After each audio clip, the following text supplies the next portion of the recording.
Good morning, everyone. It is Tuesday, July 11th, 2017, and this is your fun fact of the day. Textile Tuesdays. The entire process. How do we get from cotton in the field all the way to the fabric that we work with? The overview is that textile mills buy the cotton in bales or huge bulk quantities to work with.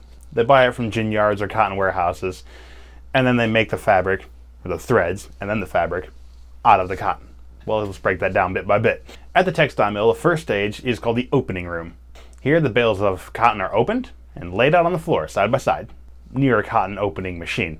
The machine travels along the bales that are opened and laying out, gathering fibers from them, that are then sent to the mixing machine, and then onto the carding system. Carding is the process where all these cotton fibers, raw cotton grows in a little bundle. It's all mixed up and meshed up. Kind of like a cotton ball, actually, just looser and a lot more strung out. Not very compact. Well, the carding is the process of pulling all those fibers out of its mishmash into these long parallel strands. Forms a thin web, actually. High-speed electronic equipment with wire tooth rollers help make this happen. So it's kind of like a cat brush in a sense, except the brush is 360. It's a tube with teeth all the way around it, and it just pulls and pulls and pulls and pulls. It just gets it all strung out. The web of fibers is eventually condensed into an untwisted, continuous, rope-like strand called a sliver. Spelled sliver, S-L-I-V-E-R, but pronounced sliver, S-L-Y-V-E-R. I might also be pronouncing it wrong. Sometimes the English language is just evil like that. These slivers are then pulled into the combing machine, where fibers shorter than half an inch, things that are going to be pretty useless, and impurities, other useless things, are removed, just to help make it a better quality. The sliver is then drawn out into a thinner strand and given a slight twist to improve its strength. It is then wound on bobbins. Bobbin is just a giant spool, or even sometimes a small spool, but usually larger, especially at the actual processing mill, where these yarns and threads are then spun onto it for easy storage and good strength. Having completed this process, the product we are working with is now called roving, R-O-V-I-N-G. And these roving bobbins are now ready for the spinning process. Spinning is actually the last process in yarn manufacturing. Today's mills draw and twist the roving into yarn and place it on the bobbins. And they do this pretty efficiently. A large modern mill in today's manufacturing era can produce enough yarn or thread in 30 days, just a single month, to wrap all the way around the earth in one single continuous loop 2,300 times.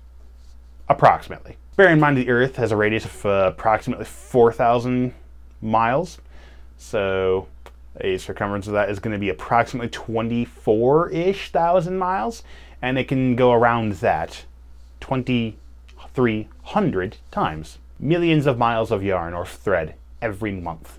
It's also enough to go to the moon and back over 200 times.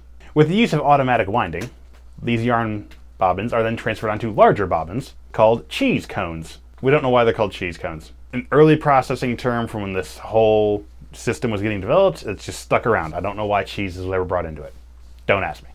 These cheese cones of all the threads and yarns can then be stored until the weaving process. We have yarn and thread through all that process. This is our single little bit that we can sew with, that we can stitch with, but we don't actually have any fabric. Things with all these yarns and threads woven together that will actually give us cloth to work with. This is the stage that comes next. The weaving process uses yarn that, depending on how it gets used, takes on different names. It either becomes a warp or a weft yarn, most commonly. Warp refers to yarns that run the length of woven goods. Like in your jeans, just for an easy example, dimension-wise, yarns that run all the way down your leg are going to be warp yarns. Or you can guess now a weft yarn is something that crosses over that and runs across the length of a woven good.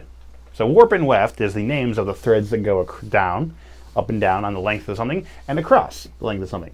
But then interact and mesh together and woven together to make your fabric. And by adjusting what sorts of threads or yarns we use in here, tightness of it, type of fabric that we're trying to make, there's all sorts of different names that can be brought on, and even types of weaves that can be made with these different yarns and threads. By all means, please explore more through the links in the description below. There's a whole lot more to this process that I didn't even get into because we're already pretty over time, even though I really don't have a time limit, but it's supposed to be a fun fact, not a fun lecture. In other news, today's National Cheer Up the Lonely Day. So if you know any seamstresses or quilt makers or any textile workers who are lonely, share with them this little bit of joy that you've actually learned a little bit about their profession. They will actually be glad to hear it. National Blueberry Muffin Day. I was actually on a team once that was the Blueberry Muffins on wheels. We didn't do so well, but we had fun. National American Pet Photo Day. That's got to be a first world thing. And National Mojito Day. So good. And they're refreshing. And National 7-Eleven Day. If you can somehow still find a 7-Eleven that's out and still alive and not in bankruptcy or closed, get your Slurpee today, because 7-Eleven Slurpees are where it's at. Hope you've enjoyed this fun fact of the day. See you tomorrow.